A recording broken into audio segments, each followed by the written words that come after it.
안녕하세요, 여러분. 정전기를 만드는 직접적인 방법인 마찰전기와 간접적인 방법인 정전기 유도까지 잘 이해하셨나요? 오늘은 정전기 유도 현상을 이용해서 물체의 대전 여부를 확인하는 방법에 대해서 알아볼 거예요. 자, 그럼 검전기의 원리에 대해서 한번 차근차근 보도록 할까요?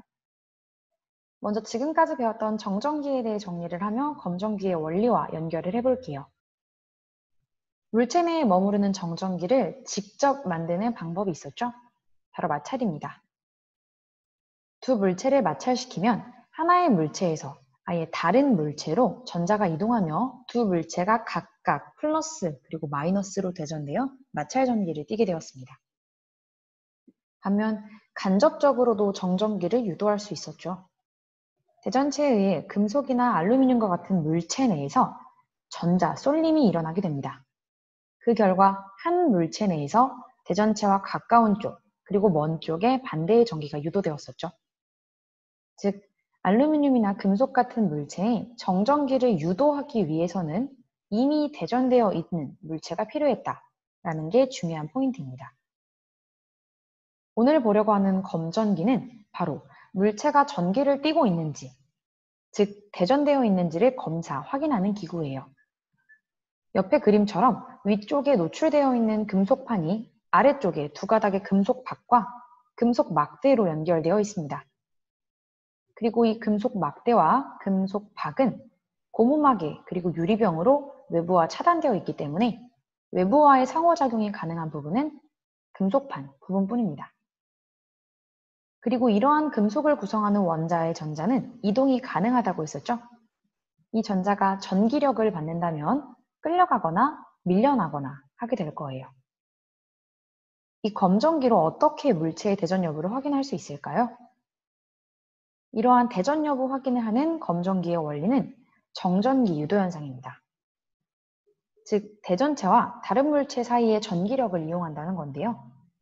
거꾸로 이야기하면 검전기가 정전기 유도가 되었다면 근처에 가져온 물체가 대전체인지 아닌지를 알 수 있게 된다라는 이야기가 됩니다.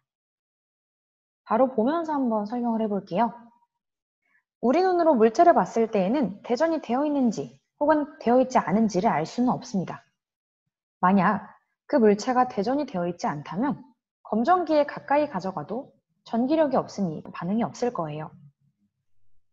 전기를 띠고 있지 않다면 금속으로 구성되어 있는 금속판, 금속 막대, 금속 박의 전자들도 아무런 전기력을 받지 않겠죠? 즉, 금속판, 금속 막대, 그리고 두 장의 금속박까지 여전히 중성 상태일 때니 두 장의 금속박 사이에 어떤 영향도 없을 겁니다. 하지만 대전체를 가까이 한다면 검전기를 구성하는 금속판, 금속 막대, 금속박, 이러한 금속의 전자들이 전기력을 받아서 이동할 수 있게 되겠죠? 지난 시간에 봤던 정전기 유도 현상을 떠올리시면 됩니다. 대전체와 가까운 금속판 부분은 대전체와 반대의 전하로, 그리고 대전체와 먼 금속박 부분은 대전체와 동일한 전하로 대전이 되겠죠? 그럼 이 두 장의 금속박은 플러스면 플러스로, 혹은 마이너스면 마이너스로 이렇게 동일한 종류의 전하로 대전이 됩니다. 금속박끼리도 청력이 발생하게 되겠죠. 서로를 밀어내려다 보니 금속박이 벌어지게 되는 결과가 나타나게 됩니다. 결론적으로 물체를 가져다 댔는데 금속박에 변화가 없다면 대전되지 않은 물체라는 것을, 또 반대로 금속박이 벌어지게 된다면 그 물체가 대전된 상태라는 것을 알 수 있게 된다는 것입니다. 검전기를 이용하여 물체의 대전 여부를 확인하는 방법, 원리는 이해가 되시나요? 구체적인 예시를 각각 들어보도록 할게요. 검전기 그리고 고무풍선과 마찰시킨 플라스틱 막대가 준비되어 있습니다. 대전 순서상 고무가 왼쪽 그리고 플라스틱이 오른쪽이니 플라스틱 막대는 전자를 받아 마이너스 전기를 띠는 마이너스 대전체가 되겠죠. 그렇다면 검전기의 금속 물질을 구성하는 원자 중 전자와는 청력을 받게 될 거예요.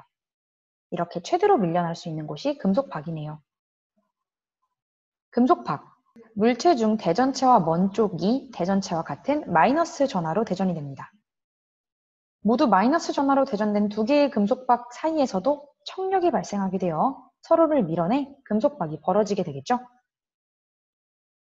그리고 대전체와 가까운 부분인 금속판은 대전체와 반대의 플러스 전하로 대전이 됩니다.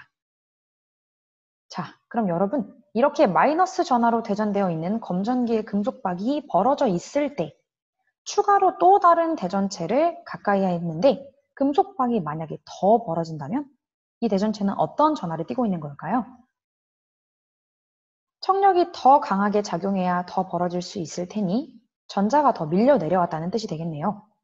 따라서 마이너스 대전체다라고 유추할 수 있습니다. 그런데 반면 추가로 가져다 댄 대전체에 의해서 금속박이 오므라든다면 금속박에 작용하고 있던 청력이 감소했다는, 즉 마이너스 전하량이 감소했다는 뜻이 될 거예요. 그럼 전자가 다시 금속판 쪽으로 이동해야 하므로 플러스 대전체를 가져다 댄 상황이구나 라는 것을 알 수 있을 겁니다. 반대로도 연습을 해볼까요? 이번에는 에보나이트와 마찰시킨 플라스틱 막대예요. 대전 순서상 플라스틱이 에보나이트보다 왼쪽에 있으니 전자를 잃겠네요. 플러스 대전체가 됩니다. 검전기의 금속물질을 구성하는 원자의 전자와는 인력이 발생하게 되어 금속박의 전자들이 금속판까지 이동을 하고 대전체와는 다르게 마이너스 전하가 유도가 됩니다. 두 개의 금속박은 반대로 플러스 전하가 유도되어 서로 청력이 발생하겠죠? 역시 금속박이 벌어지게 됩니다.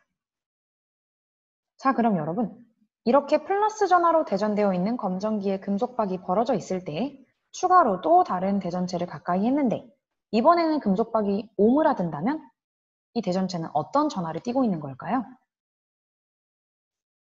금속박에 작용하는 청력이 감소했다는, 즉 플러스 전하량이 감소했다는 뜻이 되므로 전자가 금속박으로 이동해야 가능하겠죠? 금속박으로 전자가 이동하려면 청력이 발생해야 하므로 마이너스 대전체라는 것을 의미합니다. 반대로 금속박이 더 벌어지게 된다면 플러스 전하량이 더 증가하여 청력이 세게 발생했다는 뜻이므로 전자가 금속판으로 더 끌려 올라와야 가능하겠죠? 전자와의 사이에서 인력이 발생하려면 플러스 대전체를 추가로 가져다 대야 가능하다는 것을 알 수 있을 겁니다. 교과서의 그림으로 간단하게 다시 설명을 해볼게요. 검전기는 정전기 유도의 원리를 이용해 물체의 대전 여부를 확인하는 기구입니다. 대전체를 가져다 대기 전에 검전기를 구성하는 금속 물질들은 모두 전기적으로 중성인 상태죠. 이 검전기의 플러스 대전체를 가까이 하면 금속의 전자와 인력이 발생해 금속박의 전자가 금속판까지 끌려오게 됩니다. 이렇게 금속판과 금속박이 각각 마이너스 그리고 플러스 전하를 띠게 되죠. 반면 마이너스 대전체를 가까이 하게 되면 금속의 전자와 청력이 발생해 금속판의 전자가 금속박으로 밀려납니다. 이 결과 금속판은 플러스 그리고 금속박은 마이너스 전하를 띠게 되죠. 결국 우리가 정전기 유도 때 보았듯 이미 마찰 등으로 대전된 대전체를 이용해 검전기를 정전기 유도하는 상황이 되고 그렇기 때문에 대전체와 가까운 금속판이 대전체와 반대의 전하로 그리고 먼 금속박은 대전체와 동일한 전하로 대전된다 라고 설명할 수 있습니다. 원리가 이해되시나요? 마찰전기와 정전기 유도를 모두 알고 있을 때 간단히 원리를 적용해 수월히 이해할 수 있는 부분입니다. 반복하다 보면 손쉽게 문제를 해결할 수 있을 테니 지금부터 잘 연습해 보길 바래요. 지금까지는 이렇게 물체 내에 머무르는 전기인 정전기에 대해서 보았는데요. 다음 시간부터는 흐르는 전기에 대해서 배울 거예요. 오늘까지 공부한 내용을 잘 복습하고 교과서 59쪽까지 문제를 풀어오도록 하세요. 그럼 다음 시간에 만나요. 안녕.